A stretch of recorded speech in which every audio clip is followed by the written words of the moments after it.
Bienvenidos a esta sesión, la sesión mensual del el mes de abril de la Asociación Mexicana de Gastroenterología. El día de hoy también nos hemos esforzado en presentarles un programa muy interesante y nuevamente con profesores de alto nivel. El día de hoy vamos a hablar de síndrome de intestino irritable, avances recientes en fisiopatología, diagnóstico y tratamiento, y vamos a tener dos profesores de alta talla a nivel internacional. Me acompaña el día de hoy el doctor Luis Valdovinos. Él es médico internista, gastroenterólogo y endoscopista por el Instituto Nacional de Ciencias Médicas Salvador Nutrición.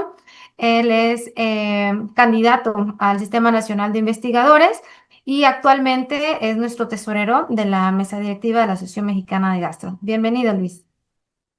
Hola Mer, muchas gracias por la presentación. Buenas noches a todos. Y pues bueno, para mí es un gusto presentar el día de hoy al profesor Jan Tak. Es muy conocido por todos nosotros. El profesor Jan Tak es jefe de la Clínica de Gastroenterología del Hospital Universitario Lovaina. Es profesor de Medicina Interna y jefe del Departamento de Fisiología en esta misma universidad. Actualmente dirige el Centro de Investigación Translacional en Trastornos Gastrointestinales en Leuven. Es presidente de la Fundación Roma, que es esta organización que se dedica a estudiar todos los trastornos funcionales digestivos, que precisamente hoy, como les dijo la doctora Amieva, hablaremos de uno de ellos, que es el síndrome de intestino irritable. Y bueno, la producción del doctor Jan Tak es impresionante. Ha publicado más de 900 artículos en revistas internacionales de gastroenterología, ha publicado más de 45 capítulos de libros. Y bueno, para resumir todo esto, su índice H ronda entre los 103. Sin más preámbulos, los dejo con la presentación del doctor Jan Tak. Por favor, no olviden hacer sus preguntas durante su presentación, porque una vez que él termine su presentación, le haré estas preguntas para que continúe la doctora Mercedes con nuestro siguiente ponente. Hello to you. My name is Jan Tak. I'm a gastroenterologist in Leuven, Belgium, and it's a pleasure to present to you on the pathophysiology and diagnostic approach to IBS. This is the Leuven University Hospital where I work, and just a small introduction on Leuven. It's a medieval city. This is the old city hall. It's dominated by a library, by a university, of which this is the library. This is a research building. Students come for the university and for the outdoor terrace, which is the biggest bar area in the country. And we are located like 20 minutes east of Brussels.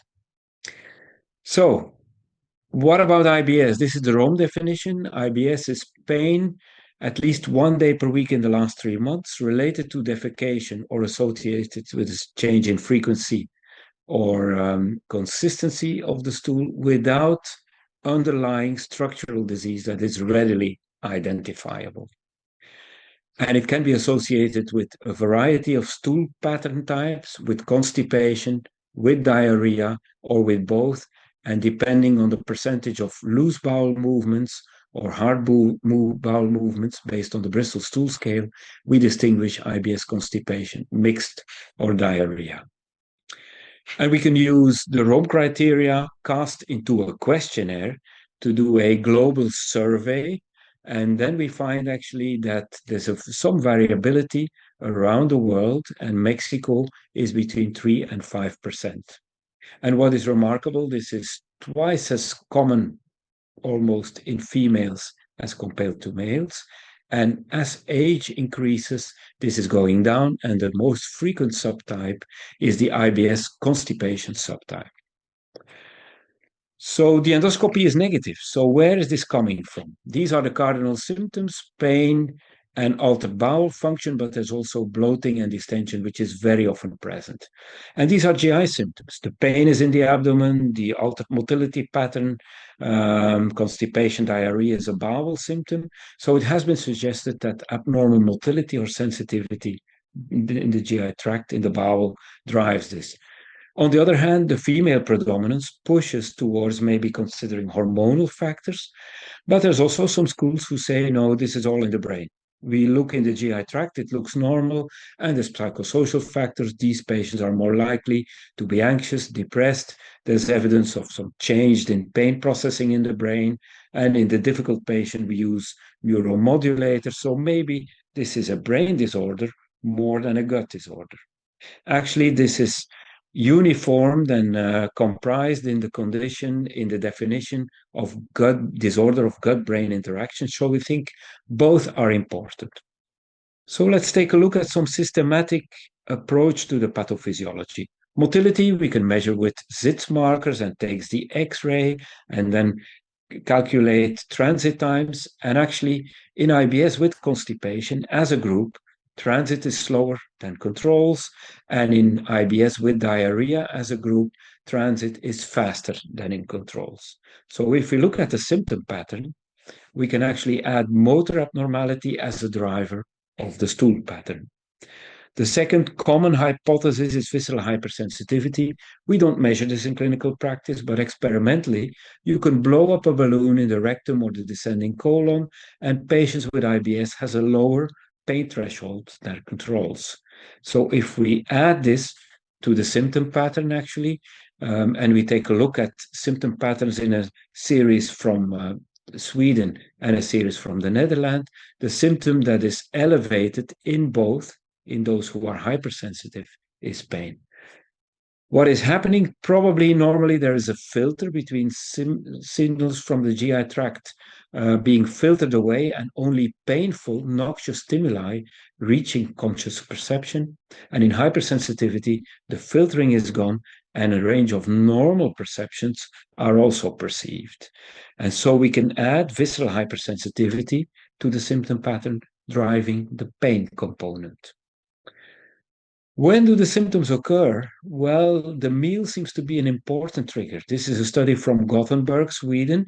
IBS patients get a meal and you see that symptoms jump up after the meal. So one part, the presence of a meal in the lumen, will be a factor. Other components as well. For instance, this stool consistency and composition analysis shows that patients with IBSD have a higher content of bile acids, and they have a serum marker of bile acid production, the C4, which is also elevated. So bile in the colonic lumen is a factor, and then food in the colonic lumen is also a factor. FODMAPs are fermentable oligo-D monosaccharides and polyols, and they contain fructose or fructans, or they contain polyabsorbable sugars like sorbitol or lactose, and some other residues that we cannot digest. And these FODMAPs are not digested, they travel through the small intestine. They will attract water, have osmotic effects. In the bowel, they get fermented by gut microbiota. That gives distension, and that gives altered motility, pain, bloating, and disordered stool pattern and flatulence. And of course, the microbiota are fermenting the FODMAP. So there's also meta-analytic evidence that patients with IBS compared to controls have less bifidobacteria, less lactobacilli, and more coliform bacteria compared to health. So if we put that all together, a number of luminal factors, including microbiota, bile, and food, will impact on sensitivity, on motility, and will also drive bloating. That doesn't explain why IBS starts. And we have good meta-analytical and systematic review data showing that an acute gastroenteritis is an important triggering factor. If you have an acute gastrointestinal infection, mainly bacterial, but also some documents for protozoal or viral, you have a 4.2 times elevated risk of developing IBS, and this persists actually after the first year. So this is an important risk factor. And what does it do? Well, it is associated with an increased number of enterochromaffin cells, which will secrete serotonin. And we see that after a meal, the post-infection IBS patient secretes more serotonin. It is associated with more bile acid malabsorption after the acute infection and post-infection IBS, and with increased permeability. And these factors may actually, through nervous system signal to the brain, contribute to symptom generation, but also contribute to anxiety and depression, perhaps through a factor also of altered microbiota. So an acute infection with persisting low-grade inflammation and mucosal permeability is a microbiota factor that drives into visceral hypersensitivity. So all of these factors that I mentioned so far, they all happen in the periphery, in the GI tract. I haven't mentioned the central nervous system yet, but it is important. If you look at IBS symptom severity scale in a large population-based, primary care-based study, we find that there's a strict correlation between severity of IBS symptoms and anxiety scores or depression scores. So these will actually drive symptom intensity. They drive visceral hypersensitivity, as we know from some symptomatic and mechanistic studies, and they will drive illness behavior, the patient going to a physician. So if you see this scheme, IBS is going to be multifactorial.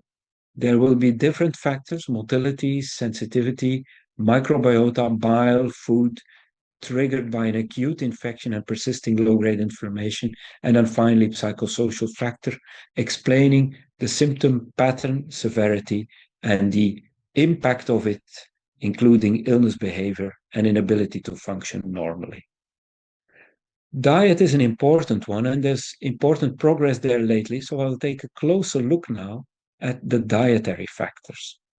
We used to think that food was very healthy, and in developed societies, the food quality is really excellent and the safety, but there's a wave on the internet suggesting that food is making you sick and maybe dangerous. And if you ask IBS patients, what triggers your symptoms? 65% of them will say stress worsens my symptoms, but also 40% say it's what I eat. And they adjust their eating behavior. They take more water, they take more fiber, they avoid fatty foods, they will reduce the quantity of food intakes, they will have selected eliminations. And actually only 23% of the IBS patients will not change their food intake. And so I've shown you this graph, where acute food intake triggers symptoms in IBS, whereas in healthy controls, getting the same breakfast meal, they only feel fullness and no other bothersome symptoms. And you already heard about the FODMAP content and concept, and that is supposed to work through osmotic effects and fermentation effects. Well, this is a study where MRI was done in IBS patients and controls, looking at water content and gas content in the colon and the small intestine. And if you look at patients and you give inulin, for instance, you get symptom intensity in patients and not in healthy volunteers. And if you look at the amount of fermentation, you actually see that the amount of fermentation in patients and controls is similar, but the symptoms are only in the patients. And if you look at the small bowel water content, after having given fructose, for instance, you see actually a rise of small bowel water content in patients and in volunteers, but the symptoms are only there in the patients and not in the volunteers. So there is a factor of hypersensitivity playing a role. If we look at osmotic effects, the water content, of fermentation effects, the hydrogen appearance in the breath after ingestion of the triggering FODMAP. But there's more to this. This is a paper that we published 1.5 years ago in Gastro. We put patients with IBS on a FODMAP low diet, and then we did blinded reintroduction of individual FODMAPs, GOS, lactose, fructose, sorbitol, for 1 week with 2 days interruption, and we measured symptom recurrence. So what did we see? We had an 80% responder rate to the low FODMAP diet, improving from week 1 to 2 to 3 to 4 to 5 to 6. And then with the blinded reintroduction, we actually saw that fructans and mannitol were the biggest trigger. They re-triggered symptom recurrence in close to 60%, and the other ones were lower. But if we look at fermentative or osmotic effects, fermentative shown as this cloud of gas, osmotic effect shown as this water attraction, actually this doesn't make sense. If fructans through fermentation trigger a lot of symptoms, GOS or lactose should do the same. And for osmotic effects, if mannitol does this, why then do fructose and sorbitol cause less symptoms? And on average, there's 2.5 FODMAPs per patient that trigger the symptoms. So explaining this based on osmotic action of fermentation does not explain this. What is happening? Well, we know that in DGBIs, the mucosa in the duodenum and the small bowel is more leaky. Normally, you get a good sealing, and the food and microbiota compartment does not reach the submucosal compartment where you have nerves and inflammatory cells. And in DGBI, there's leakiness, and these can actually reach the submucosal compartment. And it has been proposed in this Nature paper from 2021 that an acute gastroenteritis causes a break of oral tolerance. And together with bacterial toxins that are present there, you develop dietary antigen antibodies. And once the infection has persisted, degraded and disappeared, you still get increased permeability and activation of food patterns, triggering mast cell degranulation, which in turn then causes symptoms through afferent signaling to the brain. And they supported that by injecting in healthy volunteers and in IBS submucosally in the rectum nutrients. And in IBS, you saw actually reactions with a Whelan-Flare reaction into soy and wheat and gluten and milk, whereas in controls, you only saw this if you injected histamine. I will not go into the details here. And of course, food doesn't enter the rectal submucosal compartment. But this study, confocal laser endomicroscopy in patients which were systemically non-allergic, IgE negative, they exposed food components to the duodenum and looked with confocal laser endomicroscopy to responses. And the type of responses they saw were associated with eosinophil cationic peptide release in the lumen and with decreased expression of occludin, suggesting activation of eosinophils and loss of mucosal permeability. And normally, if you inject fluorescein IV and you look with confocal endomicroscopy at the duodenum, this is the image you get. The fluorescein is in the mucosa and it is not in the lumen.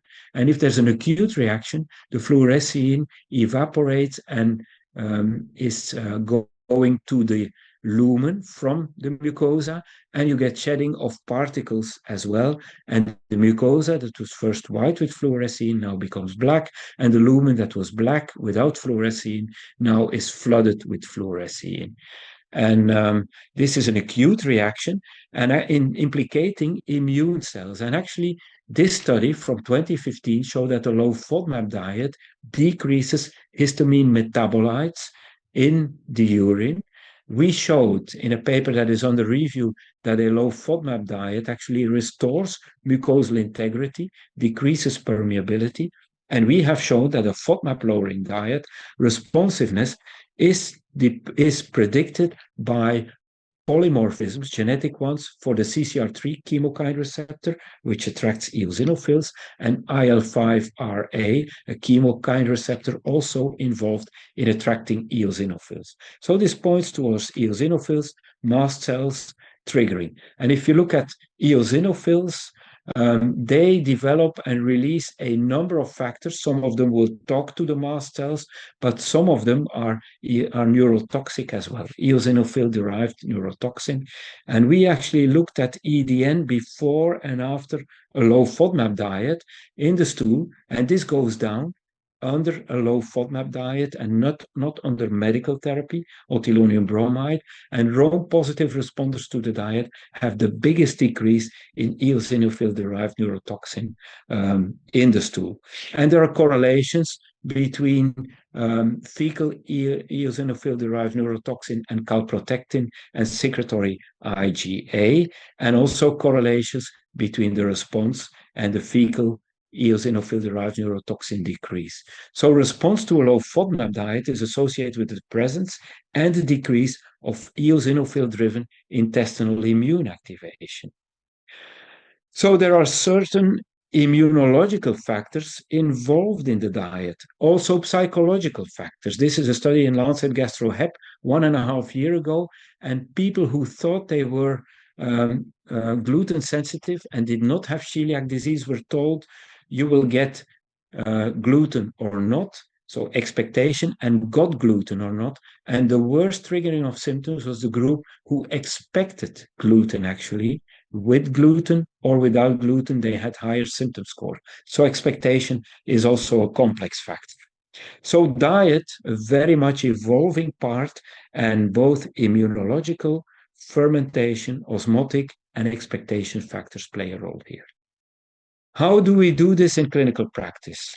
Well, it's important to know the diagnosis and act on it, because IBS patients have a threefold rate of cholecystectomy, double as many appendicectomies, hysterectomies, and 50% back surgery.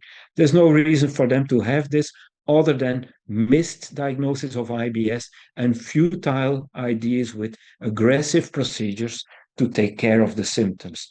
Also, these patients have a higher absence from work, 134 days in 1 year, based on a population sample of 1,000 subjects in Belgium.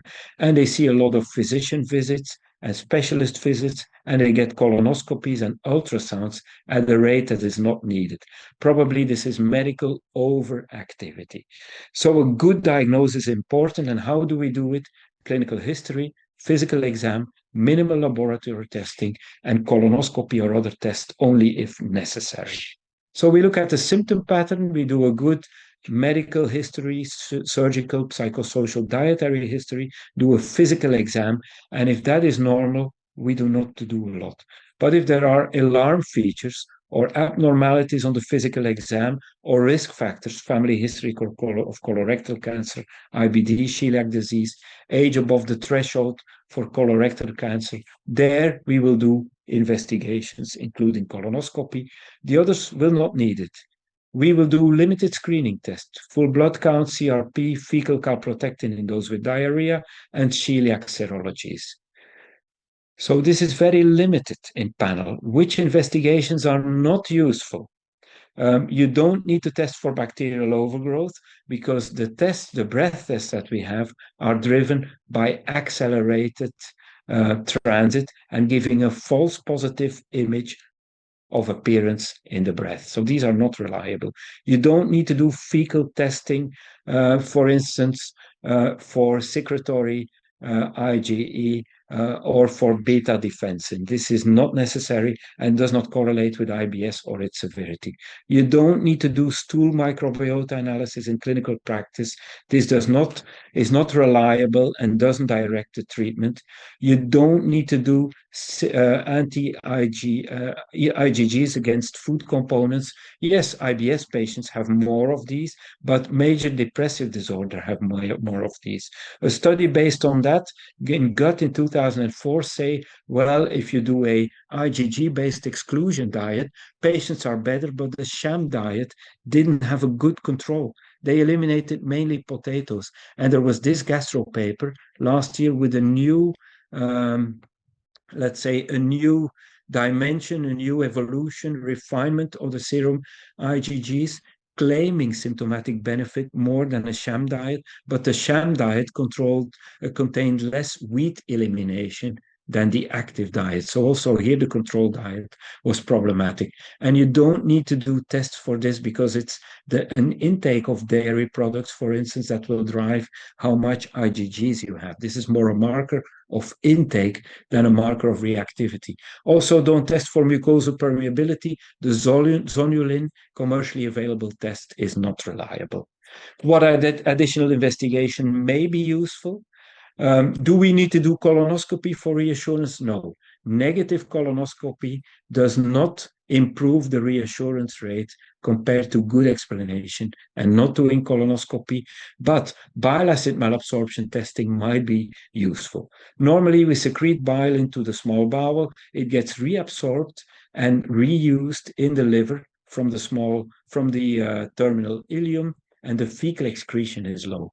But there's a subgroup of patients who have impaired reabsorption. Of course, in patients with cholecystectomy, you have this, and the chance there that they have bile acid malabsorption is 70%, but also subgroups of IBS, according to Rome 1, 2, or 3, around 25% to 30% have bile acid malabsorption, and they may respond to bile acid sequestrants. And you can do this by a bile acid breath test, by CCAT testing, or by measuring C4 in the blood. This is a bile acid precursor. The CCAT test circulates as a bile acid, behaves identically to taurocholic acid. It's a capsule containing a radio-labeled bile acid, and you do a gamma camera at 3 hours and 7 days, and a retention value below 10 to 15% is abnormal. Canadian consensus in patients with chronic non-bloody diarrhea use risk factors to identify patients with possible bile acid malabsorption, and they suggest against empiric bile acid sequencing therapy use. The European consensus actually say they recommend testing for bile acid malabsorption, but if not available, use empirical bile acid sequestrants. So these are two approaches. Finally, carbohydrates are digested, and we know that lactose malabsorption occurs if you have lactase deficiency, but there's other enzymes that digest complex carbohydrates, which may also be abnormal. And in a study, if you have an abnormality of sucrase isomaltase, this is linearly correlated with higher number of stool bowel movements per day and with IBSD-like pattern.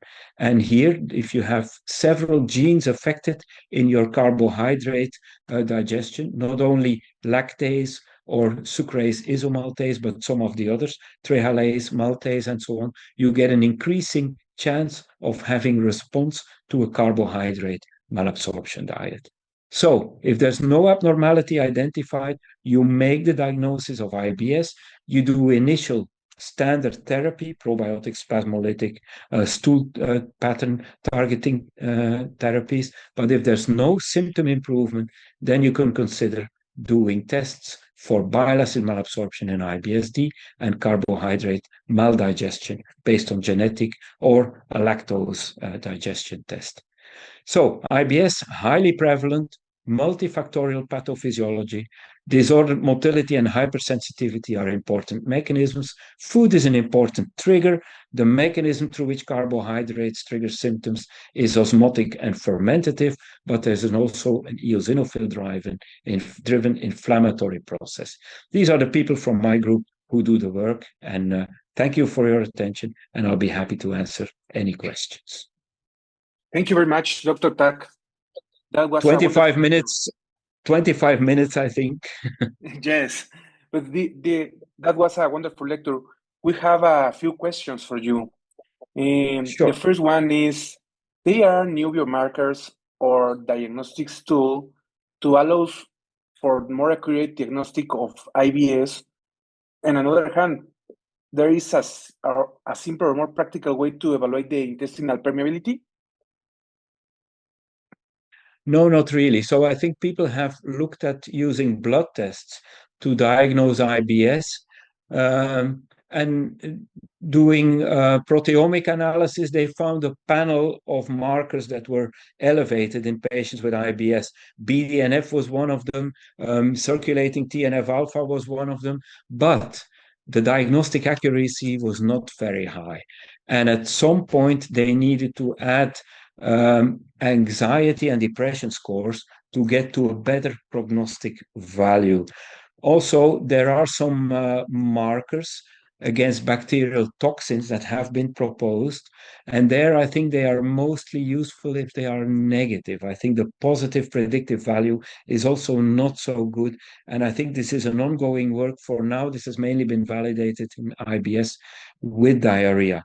Permeability testing, lactulose mannitol testing can be done, but this is not really ready for primary clinical use because this is a very complex test and requires a lab that is really very, very well specialized in this. Just to set it up in our group, we needed a lot of rounds of refinement. So I think this is not commercially usable.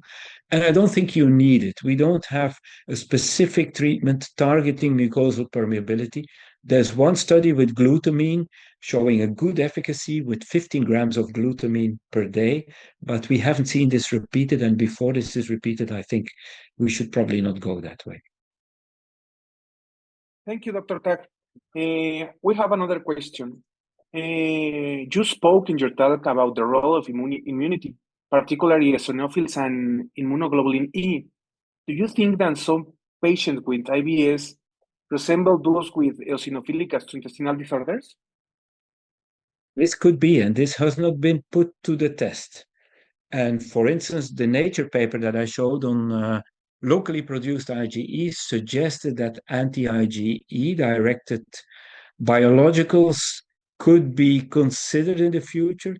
That study has not been done. These are expensive medicines, and they are approved for some forms of severe allergic asthma, for instance. They haven't moved into GI. However, I must say I have seen some IBS patients who, for concomitant severe asthma, are on these treatments. I have to hear the first one say, my IBS is better. That hasn't occurred yet. So, on the other hand, there are some data with antihistamines like Avastin. There's 2 studies showing a small but statistically significant gain. So, I think there's a subgroup where this plays a role. Anti-eosinophil therapies have not been tested yet. They are available for eosinophilic esophagitis. It remains to be seen whether we could go this direction. What has been done in the anti-inflammatory field is mesalazine studies, and actually they are negative overall. They always show a small subgroup, a small gain over placebo, but this is not convincing enough to use it in clinical practice. Perfect, Dr. Tak. Thank you very much. We have another question about microbiota. Today there are a lot of therapies to try to modulate the microbiota. Have these therapies shown efficacy in the management of IBS?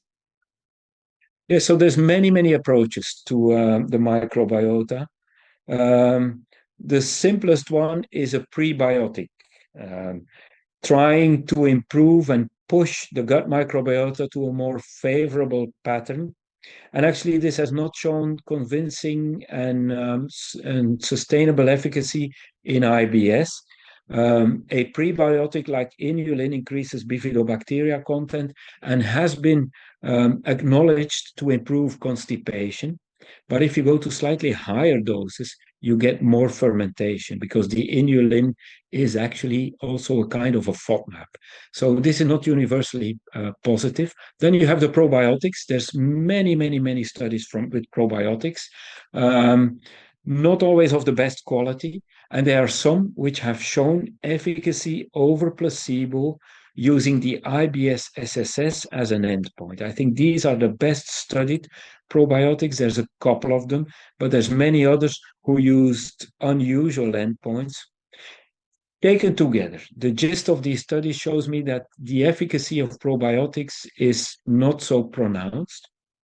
There's very few probiotics where we have repeat studies. So if you want to market a new drug, you need 2 phase 3 trials and 1 long-term safety extension study. No probiotic this has been done for, but if you look, there's some where there's 2 or 3, even 4 studies in the best studied probiotic, and they seem to act mainly on bloating. So if you have an efficacious probiotic, you can definitely use this for bloating. Then antibiotics have been used. Neomycin was being pioneered, but is not the most attractive preparation for a number of reasons. But rifaximin has shown consistent and reproducible efficacy in a subset of patients, and it has the advantage that it is an intermittent therapy. Also mainly working in bloating in non-constipated IBS. There was initial worries with the first studies that yes, but this is a transient effect, and will you not induce resistance? And repeat studies have shown yes, you can repeat the treatment with an order of magnitude of efficacy that is similar. It's around 10% using strict response criteria over placebo, and there's no resistance induction. So I think this is a feasible treatment approach. We did one with rifampicin, which was ileal release in Europe. This is not available yet, has to go to phase 3, but the phase 2 looked good. And then the main, let's say the most invasive and broad scale approach to microbiota therapy is fecal microbiota transfer. There, I think the cup is half full and half empty. There are negative studies showing no efficacy. There are studies with worsening, too, actually, over the control treatment. But there's one study showing a spectacular margin over placebo, a study from Sweden, from Norway, and they claim this is because we selected a very good healthy donor profile, and they have now shown sustained efficacy over long term. Actually, we have to say we don't know what the high quality donor is. They did it on physical and historical facts. A very healthy, living, sportive man who had a low body mass index, only received antibiotics once in his life. We don't know whether this is the criteria.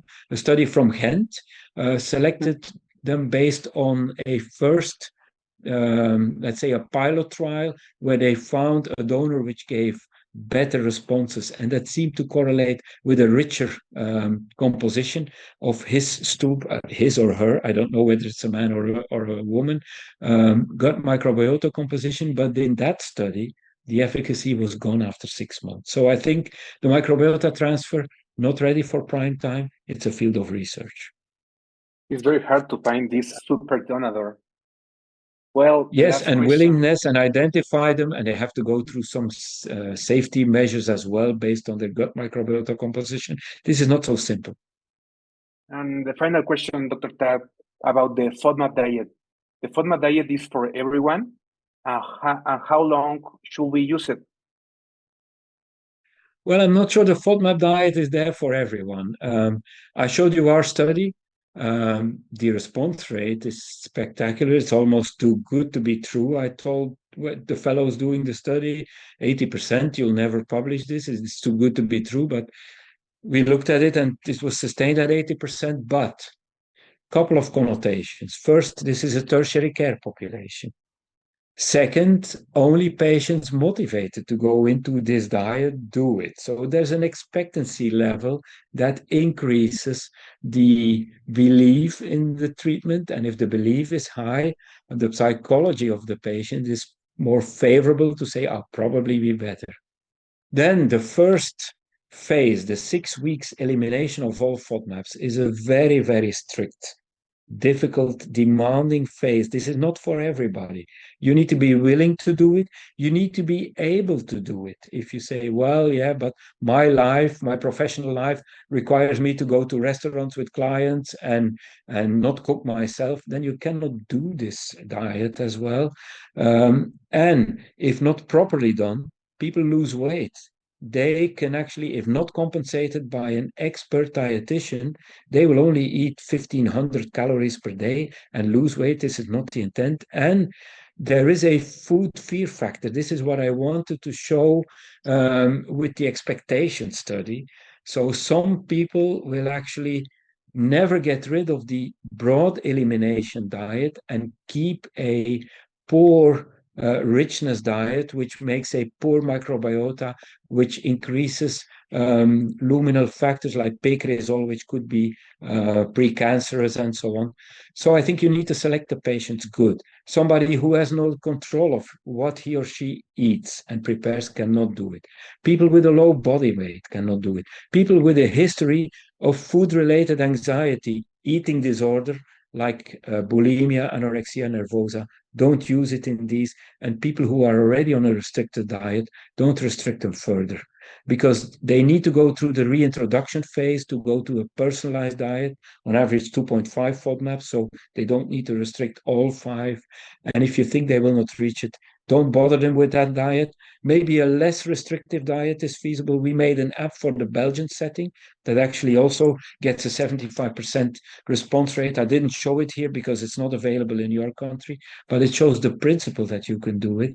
And there's a study from Michigan showing that if you only exclude GOS and fructans in their setting, you get also a good response. So maybe it doesn't have to be so difficult, but that needs to be worked on. Thank you very much for this wonderful lecture and these wonderful responses. Have a nice night in Belgium, and we see you in Veracruz in November, Dr. Tak. It's definitely, and I look forward to that. The Mexican GI Society is a very active and very friendly society, so I look forward to coming back to Mexico. And thank you for allowing me to contribute. It was a privilege and a pleasure. Thank you very much again, Dr. Tak. Agradecemos al doctor Jan Tak su magnífica ponencia sobre novedades en fisiopatología y diagnóstico. Actualmente vamos a seguir a la siguiente parte, que es sobre el tratamiento en síndrome de intestino irritable, también qué es lo que hay de nuevo. Nuestro siguiente ponente, pues tal vez no necesita presentación, todos lo conocemos, es el doctor José María Remestroche. Él es médico internista, gastroenterólogo y endoscopista por el Instituto Nacional de Ciencias Médicas y Nutrición, Salvador Subirán. Él es neurogastroenterólogo también por la Universidad de Iowa. Él es de los investigadores más importantes del sistema o del aparato digestivo a nivel nacional y actualmente es nuestro presidente. Bienvenido, doctor, y adelante. Bueno, gracias, buenas noches a la doctora Mercedes por la presentación, a la audiencia que está conectada el día de hoy en este webinar sobre intestino irritable, un webinar muy importante.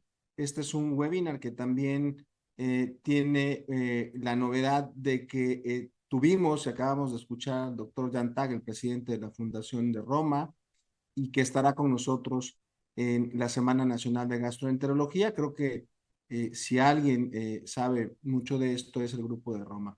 El objetivo de mi presentación, y es un poco el complemento de lo que acabamos de escuchar, es hacer una presentación de lo que sería el tratamiento integral del intestino irritable en el 2025. Y creo que es muy importante porque nuestra asociación, además de preocuparse en la formación académica de nuestros socios y de los médicos en general relacionados con la especialidad, también se preocupa en desarrollar proyectos de innovación, trabajar en áreas como intestino irritable y trabajar en consensos y en documentos como este, que creo que este es el foro para hacer una presentación formal de nuestro posicionamiento de la Asociación Mexicana de Gastroenterología 2024. El documento se trabajó el año pasado y se está presentando a lo largo de este año, y es un documento extraordinario que resume la forma de tratar el intestino irritable considerando todos esos mecanismos que acabamos de escuchar, pero también la disponibilidad de los fármacos. Esta imagen resume muy claramente lo que acabamos de escuchar. El síndrome de intestino irritable es una patología compleja, multifactorial, donde sin duda el órgano que se ve afectado es el intestino delgado y su interconexión con el sistema nervioso central. Y ya escuchamos cómo a partir de alteraciones en la permeabilidad intestinal, inflamación de bajo grado, pues el día de hoy creo que hemos aprendido a tratar el intestino irritable desde un punto de vista fisiopatológico. Creo que esto lo he presentado en algunas otras ocasiones, pero es un extraordinario resumen de cómo es diferente la forma de tratar el intestino irritable de acuerdo al mecanismo fisiopatológico. Van a ver en los cuadros que ustedes tienen del lado derecho de su pantalla los síntomas y en la tabla los mecanismos. Y por ejemplo, si en dolor, la inflamación de la mucosa, las alteraciones de la motilidad, la hipersensibilidad o la alteración del eje intestino-cerebro es el mecanismo, pues aparecen opciones que son muy variables. Van desde los antiespasmódicos, los neuromoduladores, lo comentó el doctor Tak en la última parte, incluso medicamentos como pudiera ser Evastina, como un modulador de la inflamación de bajo grado, o que va en contra de la liberación de histamina por parte de los mastocitos. Sin duda, en el intestino irritable con diarrea hay una gran cantidad de mecanismos y cada uno de estos mecanismos va a llevar a un tratamiento diferente. Y lo acabamos de escuchar. Creo que está por demás el entender por qué en algunos sujetos una dieta libre de FODMAPs puede tener ese efecto terapéutico. Lo preguntó muy bien Luis. No es una dieta para todos los pacientes, pero en aquellos pacientes que es muy clara la asociación, probablemente el mecanismo fisiopatológico que se corrija es la dieta, es también la disbiosis y todos estos procesos que se interconectan. En el caso del estreñimiento, los mecanismos también son variados. Yo quiero seguir mencionando, cuando hablemos de intestino irritable, ese subgrupo de pacientes que pueden tener distensión abdominal. Creo que esto va a ser el resumen gráfico de esta plática y es el resumen gráfico que encontrarán en nuestras guías o posicionamiento de cómo tratar el intestino irritable. En esta gráfica, en esta caricatura que ustedes van a tener a su disposición en este artículo, verán que de acuerdo a la escala de Bristol, los pacientes que tienen evacuaciones más frecuentes con poco consistencia, los que tienen diarrea, el tratamiento será diferente para la diarrea que el paciente que tiene intestino irritable con estreñimiento.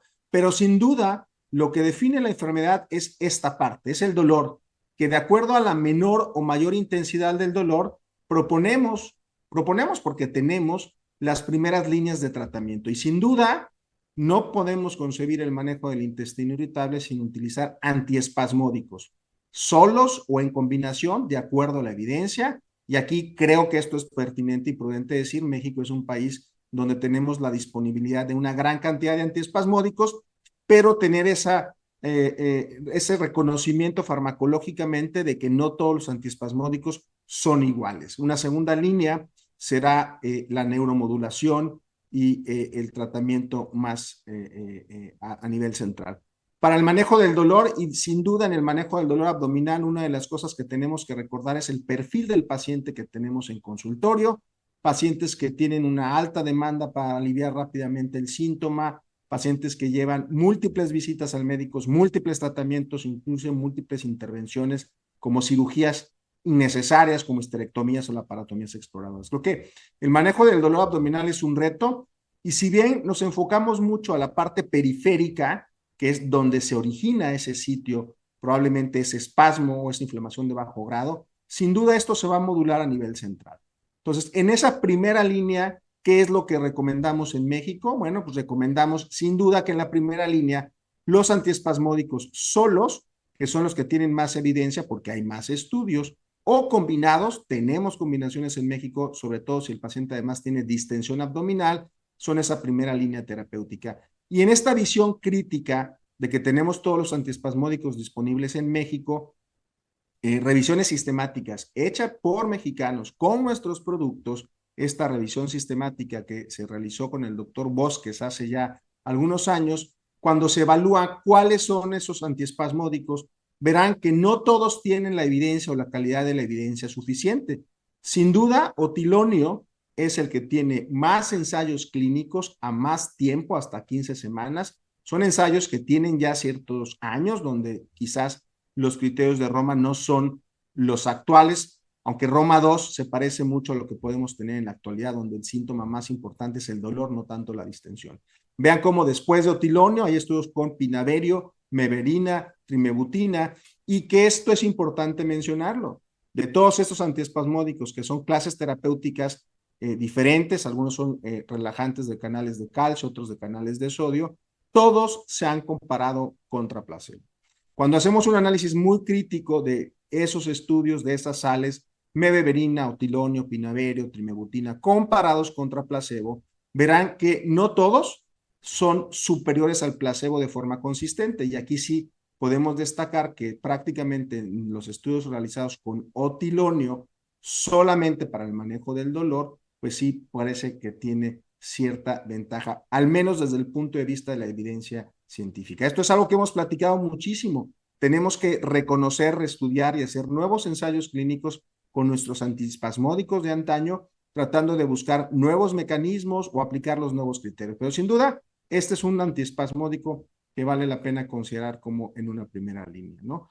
En los ensayos clínicos, cuando uno evalúa cada uno de los antiespasmódicos, y voy a poner como ejemplo otilonio, tenemos y entendemos que hay ensayos clínicos controlados contra placebo. Esto es lo que necesitamos evaluar cuando tenemos un antiespasmódico, que en estos ensayos clínicos controlados se demuestre que la distensión abdominal, la intensidad del dolor y la eficacia en contra de los síntomas globales, por lo menos más allá de 4 semanas, 10, 12 o hasta 15 semanas, la diferencia es estadísticamente significativa y que cuando se evalúen estos antiespasmódicos en ensayos clínicos de forma aislada, probablemente cuando lleguemos a análisis en grupo, a metaanálisis, pues siga demostrando esa diferencia. Y entonces les muestro este ejercicio de los metaanálisis o análisis combinados con bromuro de otilonio para el manejo del dolor, para la mejoría de las evacuaciones y de forma global. Los 4 o 5 metaanálisis que existen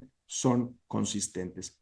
Tanto así que en México, dentro de lo que nosotros tenemos disponible, evidentemente tenemos múltiples sales, pinavero, tilonio, alberina, trimebutina, dicicloverina, medeverina, fenoverina y pargaverina. Tenemos que hacer esa decisión basado en la disponibilidad, basado en la eficacia terapéutica, en los ensayos clínicos, en el síntoma que predomina, si es dolor aislado o en combinación con distensión, pero también en la seguridad del fármaco.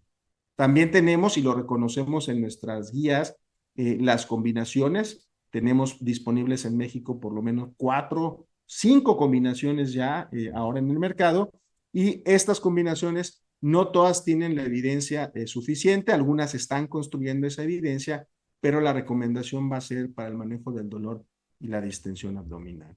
Sin duda, en la segunda línea para esos pacientes, cuando el antiespasmódico no es que no resuelva el dolor, el antiespasmódico en esa primera línea va a seguir siendo un tratamiento sintomático, pero en esos pacientes que no van bien o que están dependientes del antiespasmódico y logramos identificar que esa hipersensibilidad visceral que está modulada por comorbilidad como ansiedad, depresión, somatización, o no necesariamente esa comorbilidad psiquiátrica, sino el intenso dolor que pueda persistir, pues entramos a esta parte de la neuromodulación. Recordar que ahora hablamos de neuromoduladores, como esos medicamentos, esos fármacos que tienen una analgesia visceral periférica, que en dosis bajas prácticamente esto no es nuevo, esto tiene más de 20 años. Este es un metaanálisis de 2004 que demostraba que trimimipramina, mitriptilina, decimipramina, doxepina o fluoxetina comparados contra placebo daban números necesarios a tratar tan bajos como 3 a 4. Sin duda, el redescubrimiento de la neuromodulación viene a raíz de los nuevos fármacos, de las nuevas intervenciones de neuromodulación, de mejores ensayos clínicos y sin duda esto que ustedes lo han visto y que también forma parte de una revisión de neuromoduladores de nuestra asociación del año pasado, que también se publica en este año, en el número 1 de la revista, pues tenemos que empezar a tener ese entrenamiento, esa capacidad de manejar la neuromodulación con inhibidores de recaptura de serotonina, tricíclicos, tetracíclicos, medicamentos combinados como la venlafaxina o desvenlafaxina, y también poder manejar a algunos de estos pacientes en la combinación de estos fármacos. Si estábamos esperando evidencia reciente para reafirmar el hecho de la neuromodulación para el manejo del dolor, este es un ensayo que estábamos esperando, el ensayo Atlantis, publicado recientemente por el grupo de Alexander Ford, donde demuestra en un ensayo clínico controlado comparado contra placebo, en un seguimiento por lo menos hasta 24, 25 semanas, en dosis de amitriptilina que las van titulando de 10 hasta 30 miligramos al día, de acuerdo a la respuesta del dolor, demuestran que los pacientes que reciben amitriptilina en dosis bajas tienen una reducción comparado contra el placebo cercana al 23-25%. Este 23-25% se parece mucho a el porcentaje de mejoría con un fármaco como Tegaserot, que en su momento fue quizás la sal mejor estudiada en intestino irritable en la década de los 90. Entonces, que exista evidencia reciente para un fármaco que de pronto tenemos desde hace mucho tiempo y tenemos la limitante de decir no hay evidencia suficiente, hoy se reafirma con estudios como Atlantis. Y aparece entonces recomendaciones, y no es el objetivo de esta charla, pero sí invitarlos a revisar nuestra publicación sobre neuromoduladores, como de acuerdo al síntoma, por ejemplo, para el manejo del dolor, los tricíclicos, para la saciedad temprana y síntomas de dispepsia, tetracíclicos como mirtazapina, para la ansiedad y depresión coexistente, inhibidores de recaptura de serotoninas, para el dolor persistente como síntoma predominante que no mejora con un tricíclico, el utilizar medicamentos como duloxetina o venlafaxina son esa opción. y que el poder empezar a manejar otros fármacos como antipsicóticos atípicos, azapironas o ligandos alfa 2 delta como pregabalina para el dolor abdominal persistente, pues deben ser parte y ya son parte de nuestro armamentario terapéutico en intestino irritable en nuestro país. No quiero dejar de comentar esto, que es la neuromodulación no farmacológica, donde hay evidencia de la intervención como hipnoterapia, terapia cognitiva conductual, mindfulness o terapia de relajación. ¿Cuál es el mecanismo que puede modular y cuál sería ese mejora en el procesamiento de la sensibilidad a nivel periférico central? Hay mucha evidencia al respecto y esta tabla demuestra un poco esto, cómo cuando se evalúa en ensayos clínicos controlados, todas estas terapias, vean, tienen números necesarios a tratar bastante buenos, muy parecidos a la neuromodulación farmacológica, entre 3 y 4, de tal manera que sin duda para el manejo del dolor tenemos toda esta abanico de posibilidades y que en México, si bien tenemos una alta prevalencia de pacientes, también tenemos una gran oportunidad de tratar al paciente de forma personalizada. Rápidamente hablar sobre el manejo de los fenotipos de acuerdo al número o a la consistencia de las evacuaciones. Para la diarrea, nosotros recomendamos utilizar fármacos de primera línea como antidiarreicos, como loperamida y lidamidina. La rifaximina, que fue muy discutida en nuestro consenso, quizás en el paciente que tiene distensión abdominal ante la sospecha de SIBO como un mecanismo fisiopatológico, poder dar un tratamiento empírico en ese subgrupo de pacientes llevará a que algunos pacientes respondan. Se considera como una opción intermedia entre la primera y la segunda línea. Reconocemos que los probióticos no son más que una terapia adyuvante, coincidimos con lo que menciona el doctor Tack, y en segunda línea, evidencia de fármacos como colestiramina, ondansetron y mesalazina, y se los voy a mostrar a continuación. Evidentemente, aunque no es una terapia farmacológica, creo que está muy claro con la plática previa cómo este tipo de dietas, la forma de prescribirlo, la forma de que mejora los síntomas es tan variada que habrá un subgrupo de pacientes donde esta opción es muy importante y seguramente lo contestó el doctor Tack en su presentación previa. Respecto a la disbiosis, y eso es uno de los mecanismos que nosotros quisiéramos mejorar o manipular desde el punto de vista farmacológico, pues este es el espacio para los probióticos, y los probióticos y prebióticos en los consensos, en las guías y en los paneles de recomendación.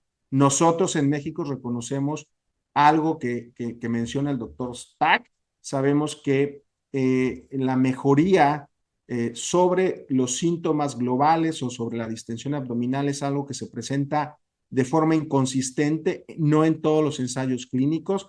Esta mejoría está descrita en algunas cepas como Saccharomyces cerevisiae o B. infantis 35624.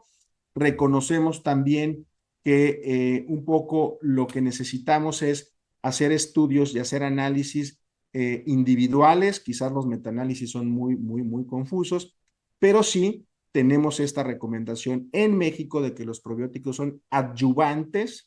Si se prescriben, que se prescriban por más de no más de 12 semanas y solamente esas cepas. Y frecuentemente son cepas únicas, las multicepas, los simbióticos, los prebióticos, no tenemos evidencia suficiente y coincidimos algunos de nosotros con el punto 6 de la Asociación Americana de Gastroenterología, que dicen, recomendamos esto en contextos clínicos y que todavía hay un gap en el conocimiento para poder decirle a los pacientes que el probiótico, y esto es muy bueno porque lo decía el doctor Tack, el realizar estudios de microbiota que ya nos piden nuestros pacientes pensando en que vamos a dar un tratamiento para curar una enfermedad compleja, pues no está más allá de que se tenga que mantener como una terapia adyuvante. En nuestra guía, nosotros hacemos este análisis crítico y cuáles son los posicionamientos de otros países como Canadá, el Reino Unido, y vean cómo se sugiere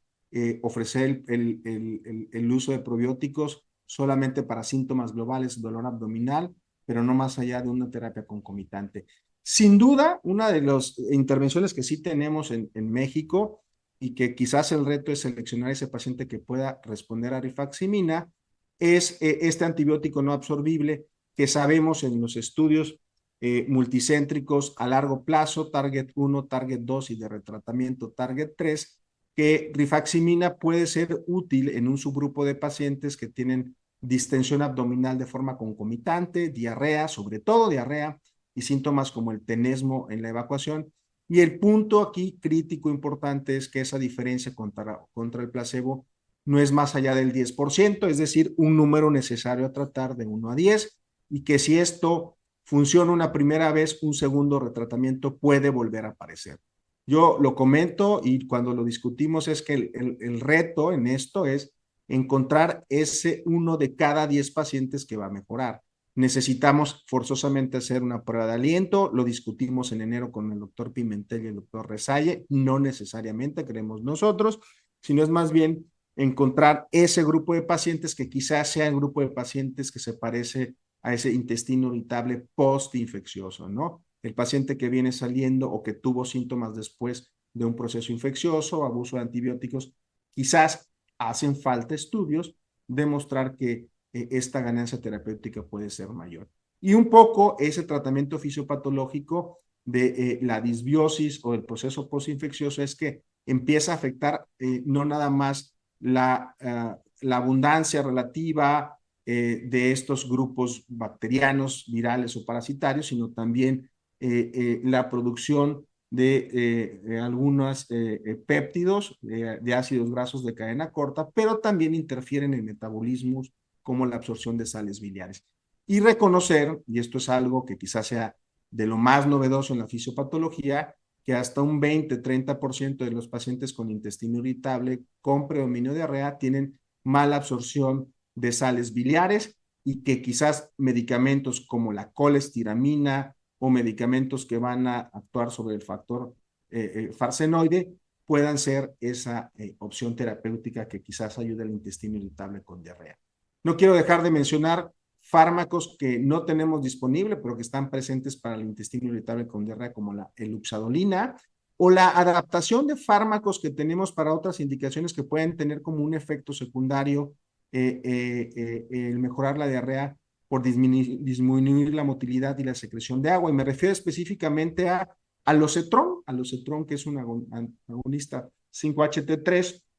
Hay estudios que demuestran que en intestino irritable con diarrea, dosis bajas de alocetrón y de ondacetrón, específicamente el estudio Tritón evalúa ondacetrón que utilizamos para náuseas y vómitos, en dosis de 4 miligramos que se pueden ir titulando hasta 8 o 12 miligramos, cuando se compara contra placebo definitivamente disminuyen el número de evacuaciones, es decir, sí podemos hacer esto en algunos pacientes en México con diarrea que no está mejorando con esa primera línea terapéutica. Y vean cómo hay estudios, más de 2 estudios, 3, 4 estudios, donde se demuestra que ondansetron en dosis bajas puede ser utilizado. Respecto a mesalazina, breves palabras, pero en el momento que estábamos terminando esta guía, sí aparece por ahí un metaanálisis con algunos estudios que demuestra que dosis bajas de mesalazina pueden mejorar las evacuaciones, pero no el dolor abdominal. Y respecto al estreñimiento, creo que es importante reconocer que si bien es algo que recomendamos, el aumentar la fibra y el escoger esa fibra que tenga una baja fermentabilidad y que aumente la consistencia, la cantidad de agua y que favorezca las evacuaciones, es útil. Pero en cuanto al tratamiento farmacológico, sin duda los laxantes osmóticos, polietilenglicol, lo que demuestra es que si bien mejora el número de evacuaciones, la consistencia de las evacuaciones, no tiene un efecto sobre el dolor, entonces tenemos que usar terapias combinadas. Lo menciono porque sí hay muchas guías que posicionan como cuál es el primer tratamiento farmacológico para el estreñimiento del intestino irritable, es polietilenglicol. Las fibras no se considera un tratamiento farmacológico, sino como una intervención dietética. Y después de esto, entonces buscar fármacos que de repente ya no están tan disponibles en nuestro país.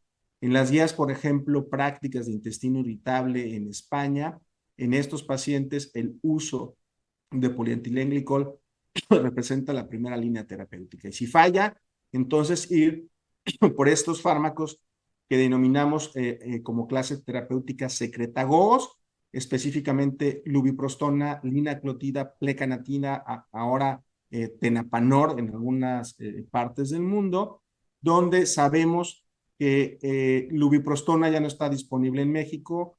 Prucaloprida es un fármaco que está aprobada para estreñimiento, no para intestino irritable. Linaclotida, que teníamos disponibilidad, vuelve a aparecer.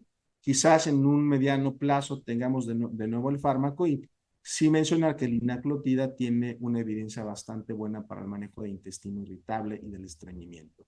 De tal manera que, tratando de resumir cuál es el tratamiento farmacológico integral de esta caricatura cuando tengamos un paciente enfrente, pues hacer este tratamiento personalizado, primera, segunda línea, dolor, consistencia de las evacuaciones, quizás en algunos otros pacientes el pensar en la sobreposición con otra entidad o con otro trastorno de la interacción intestino-cerebro, pensar en tratamientos para esa sobreposición que no es nada raro.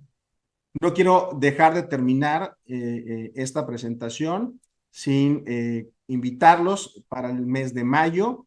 Tenemos publicada ya en nuestra página desde hace algunos meses las siguientes sesiones. La sesión de mayo será el día 21 de mayo, será sobre estreñimiento refractario, abordaje y tratamiento, donde nos acompañará el doctor Satish Rao y la doctora Carla García Cermeño. Y en mayo tenemos, al igual que en marzo, una sesión extraordinaria.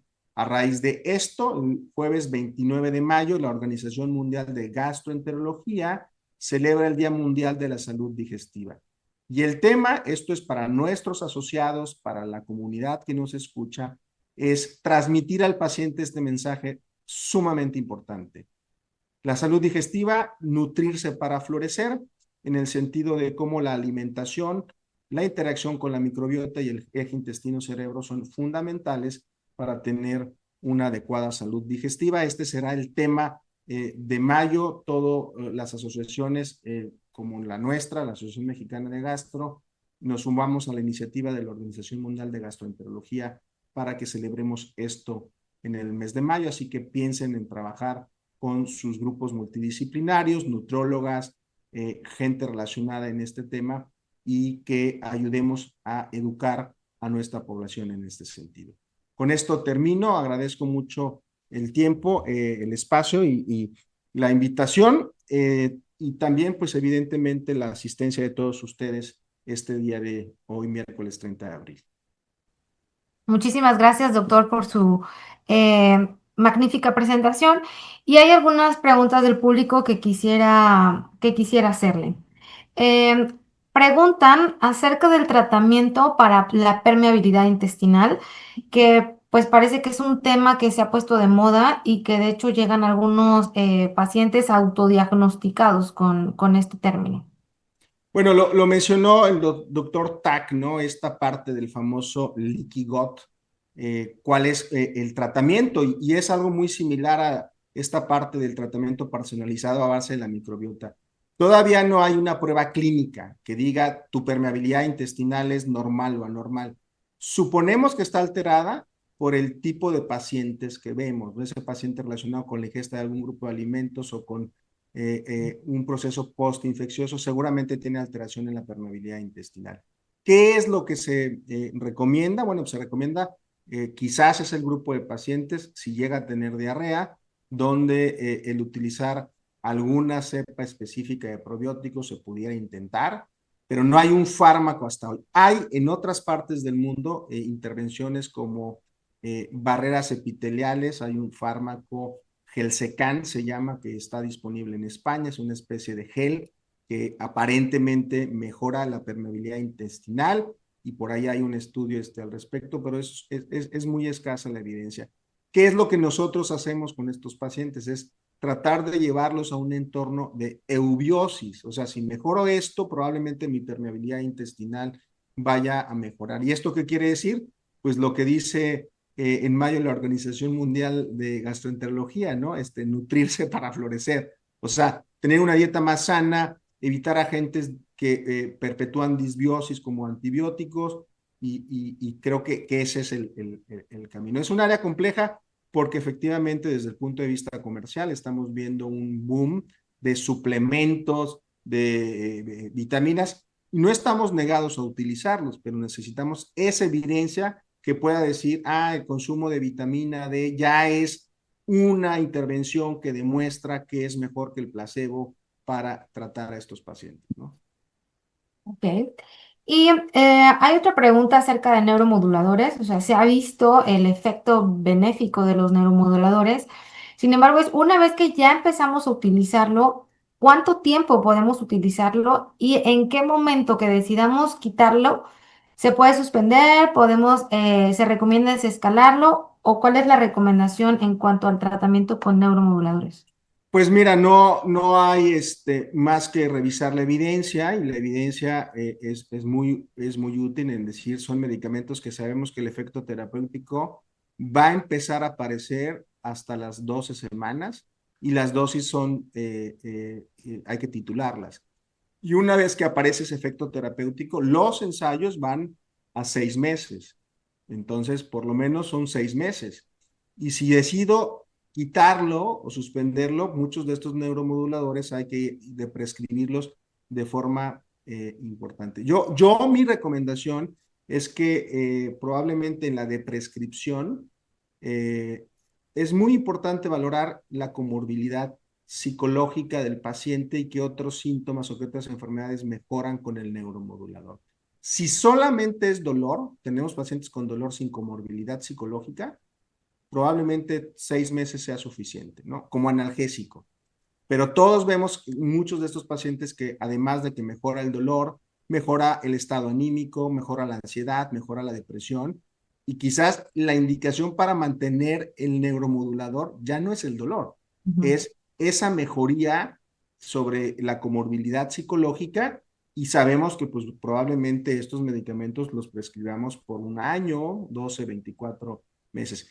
Y la otra recomendación que yo le hago a mis pacientes es, si vamos a deprescribir porque el efecto terapéutico ya se alcanzó, creo que tenemos que tener estrategias no farmacológicas que ayuden a neuromodular. O sea, yo voy a quitarte el tricíclico, pero necesito que me digas qué vas a hacer para el manejo de la comorbilidad psicológica. ¿Vas a hacer yoga, meditación, mindfulness?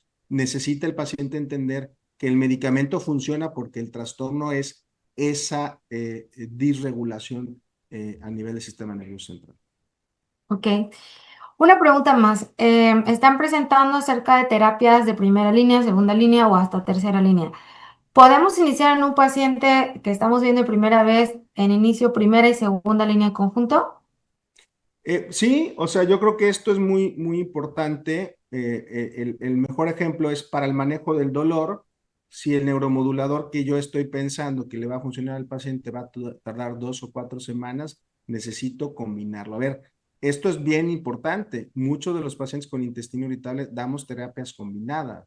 O sea, damos el tratamiento sintomático, por eso digo los antiespasmódicos son de primera línea. A la vez iniciamos un tratamiento fisiopatológico que pudiera ser ese neuromodulador, pero en el estreñido es exactamente lo mismo, ¿no? Te quito el dolor, pero para quitarte la evacuación con poca consistencia, pues te añado un laxante. ¿Qué es lo que ha cambiado? Los nuevos fármacos. O sea, los nuevos fármacos, como linaclotida, pongo ese ejemplo, pues es un fármaco que funciona de primera y de segunda línea, ¿no? Te puede mejorar la secreción de agua, la motilidad, y el efecto antinociceptivo también va a aparecer más tarde. Entonces, apropiado poder iniciar primera y segunda línea. Nosotros como gastroenterólogos creo que vemos ya muchos pacientes que están en el borde de la segunda línea, porque recordar que muchas de estas intervenciones no las hace ni siquiera el médico de primer contacto, las hace el paciente de forma de autoprescripción, ¿no? Este, y por último, hay una pregunta acerca de la dieta. Hablaron de la dieta de FODMAPs, pero aquí es una pregunta si se puede utilizar, alternar la dieta NICE con dieta de FODMAPs, sobre todo en estos pacientes que tienen como en un contexto de hipervigilancia. Sí, mira, yo creo que aquí una de las cosas que también se está reinventando en esto de las dietas, y lo mencionó también el doctor Tag al final, Empezamos con una dieta FODMAP como muy general, con este protocolo de Monash, con una aplicación, y luego estamos empezando a ver que son dietas personalizadas, o sea, no son todos los FODMAPs, ¿no? Pero también, y esto es muy interesante, hay estudios, recuerdo uno realizado por Magnus Simren, donde él compara la dieta NICE contra la dieta FODMAPs y resulta que son igual de efectivas.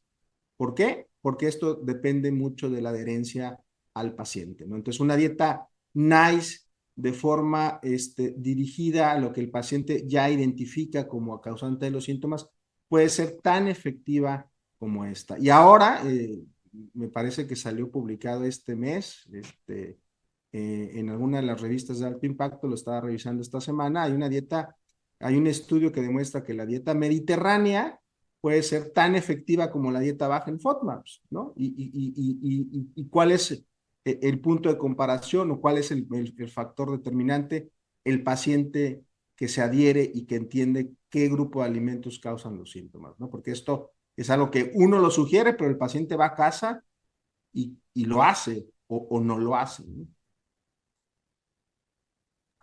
Ok, perfecto, pues muchísimas gracias por la presentación. Recordarles a todos que los esperamos en mayo con nuestras dos sesiones, la de estreñimiento y la extraordinaria de la Organización Mundial de Gastroenterología. Muchas gracias y buenas noches.